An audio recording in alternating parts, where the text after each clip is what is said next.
Chris. Chris, I talked to Trent and Mike at the locker room. They both said that you guys shot yourselves in the foot today. From your perspective, what do you feel like going on defensive side? A lot of missed tackles. Usually we've been doing a really good job of getting the tackle, wrapping them up, and solidifying the play. Today we had a couple broken tackles, which led to bigger runs. I think we make the tackles, and we gave up a few open throws, whether it was miscommunication or just out of place. I think we can. There's a lot of errors and key components that we can fix on our end, and we got a week off to get some guys healthy, look over this game, correct some errors, and get back to it. Chris, what's your biggest takeaway sort of entering the bye week, the way you guys feel overall, and what needs to happen afterwards? I don't think we need to make any drastic changes. I feel like we have the guys to do it. I think more so being detailing our work, looking at ourselves in the mirror, holding ourselves accountable, and we got a lot of great guys in this room who take a lot of accountability for their play and their responsibility. So I'm quite sure for this week they're going to get the bodies healthy, detail their work, and we're going to come back ready to play different. Chris, how would you evaluate the line in terms of getting to the quarterback? Excuse me? How would you evaluate the line in terms of getting to the quarterback pressure? Still room for improvement. I think we had 2 sacks today.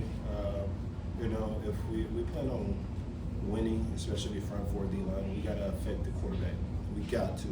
It makes it easier for the defense, and it makes it easier for the back end. And we got to take advantage of one-on-ones. When we get single blocks, you got to win. You got to win. I think that's huge going forward. We got to emphasize winning our one-on-ones. If we get a one-on-one, we got to win. Chris, was it a bit unusual where they used Cook to sort of set the tempo? I know you guys have played him before, but just what do you think made Cook effective for them, especially with that play action matching? Well, they utilize Cook a great deal in their offense, whether it's running the ball, whether it's getting them out of the backfield, passing the ball, and they had a very good play calling today and utilizing Cook. So we didn't execute on our end, they executed on their end, and they ended up winning the game. Cook had over 100 yards. First time y'all have given up 100 yards to a rusher this year. What made it so tough to get him, and what makes him so special? A few broken tackles, and that can lead to that. We've been doing very good all year, but making sure we wrap up and stop the runner and his tracks. Today, it was kind of off, and I think we detail our work.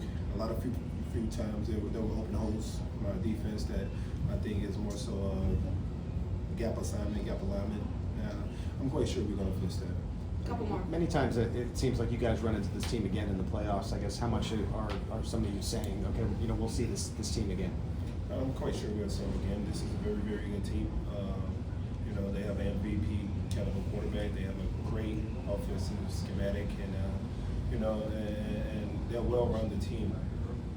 Chris, I know there are no moral victories in this game, right? Are there any positives that you can take into the bye week? Well, it's never really bad as you think, and never really as good as you think. So watch film. I'm quite sure there's a lot of positives you can take out of it. It's just the only thing when you lose, your errors are maximized. You know what I mean? It's like you pay attention more to your errors than you pay attention to the positive when you take the L. So, right now we're kind of focused on fixing our details and what we can do or what we could have done better. Last one right here. Chris, there's so many great quarterbacks in the AFC. I mean, when you plan to go against each one's unique, different play design, does that make it tricky to try to guide a plan with all their talent? Well, football is football. It's still S's and O's when you look at it at the end of the day. And then skill set also coming into it. Every quarterback you have to play different because of different skill sets. Like Lamar, it's more so closing the pocket, making him a pocket passer. Josh Allen, you got to affect him multiple ways because he can throw off balance, out of the pocket on the run. So different skill sets require different types of game plan for different quarterbacks. Thanks, everybody. Thanks.